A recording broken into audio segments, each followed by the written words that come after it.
welcome to your yoga practice.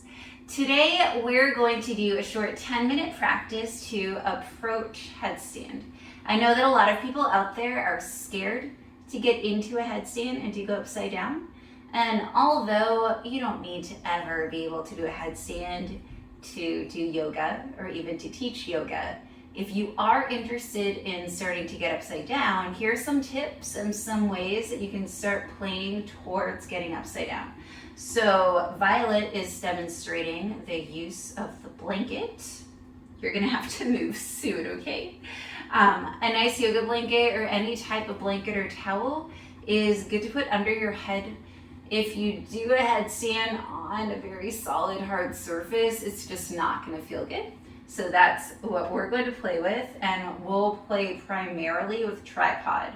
So that's what most people seem to feel more comfortable getting upside down in that way. All right, so coming onto our knees, you can kneel in front of your blanket if you're using one. Hands will go in front of your knees, shoulders width distance apart. Really spread those hands. Cat in the way. And then just go ahead and lay the crown of your head on your mat. And you'll see how my hands are pretty far away from my face. I can see my fingertips, and I can see that my elbows are stacked over my wrists. If you need to put like a little camera or a video or prop your phone up with the camera working so that way you can see that your elbows are stacked over your wrists, that's going to be really important. If your hands are too close, you're not going to be steady.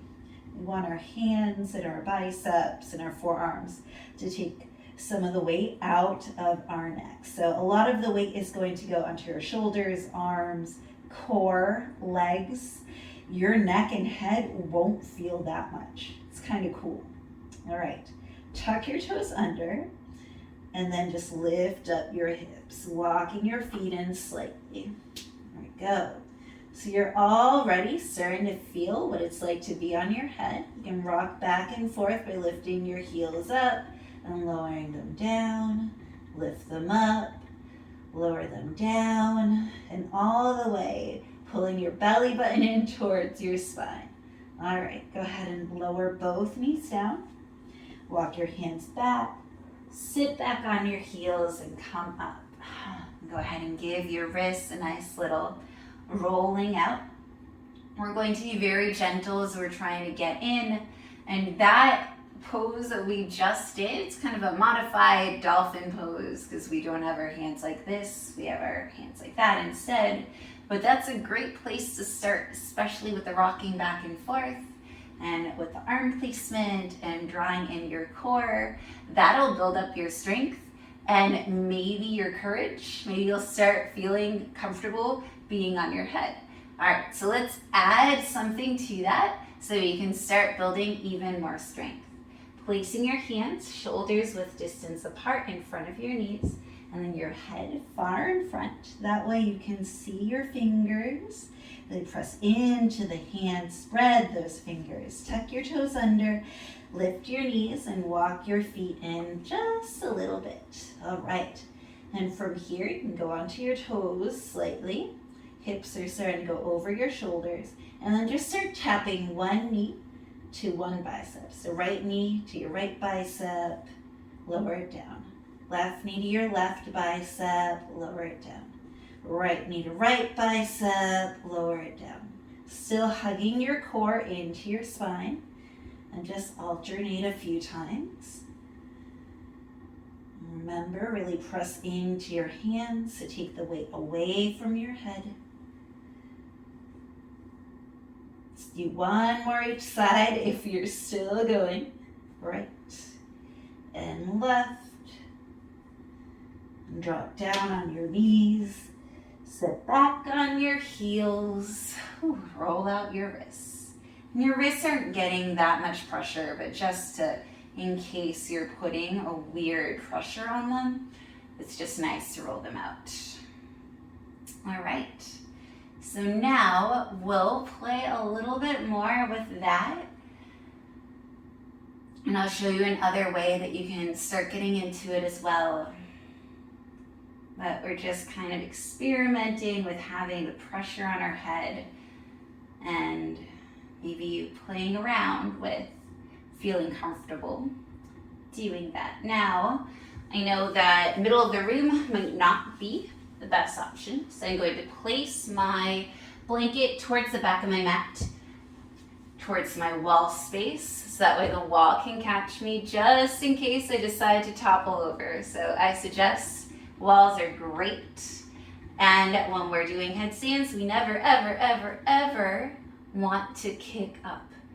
Always want to go from lifting up with our core and just gliding up. It's safer on our bodies, on our necks, on our heads, on everything. Please do not kick up. All right, so knees come right in front of your blanket. Hands, shoulders width distance apart. Spread those fingers. Press your hands into your blanket. And then head goes far forward. Make sure that you can see those fingertips. Those elbows are stacking over the wrists and they're not splaying out. So you want nice strong arms. Tuck your toes under and then come up. And then start first by right knee to right shoulder, left knee to left, not really shoulder, but bicep, tricep. Right knee to right tricep, there we go. Left knee to left tricep. Awesome. All right, and now you can try to just hold that right knee onto the right tricep and see if you can put the left knee onto the left tricep as well.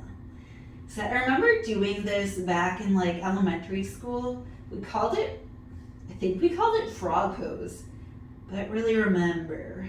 I just remember trying this. It was really fun. All right, dropping both feet down, starting next with the left knee. So left knee to the left tricep, and then roll that right knee onto the right tricep, toes together. Holding steady. You can see that I didn't jump at all. I just placed my knees onto my tricep. And if you're still at the bringing your knees to your tricep back and forth, that's perfect. If you're still at rocking back and forth, that's perfect. If you're just watching, perfect. All right, drop both feet down, drop your knees down. Sit back on those heels, roll out your wrists. Okay, so the last thing we're gonna do is start to kick one leg up, then the other leg up, and then we'll try to pike up. All right. So hands, shoulders width distance apart, head in front of your hands. Your eyeballs can see your fingertips. Really pressing into your hands, tucking your toes under, hips start coming over your shoulders, and then right knee to right tricep. I like starting with my right, left knee to left tricep, and then start to lift the right leg, lower it down. Lift the left leg, lower it down, lift both legs, lower them down. Sit on your heels, roll out your wrists. Okay, so the last one is just trying to pike up. And we'll start with rocking back and forth by lifting our heels up. And then you'll see how once you stack, you can just rise up. And all of this takes time to feel comfortable and to develop that strength. All right, hands in front of your knees, head in front of your hands. Make sure that you can see your fingertips.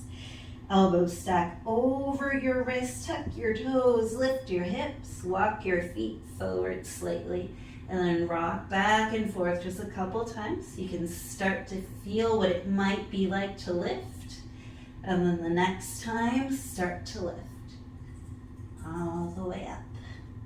With control, tucking the belly button towards your spine, flexing your feet.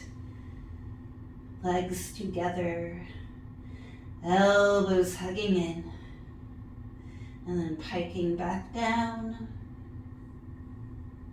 Soft landing, knees back, sitting on your heels, coming to face your screen.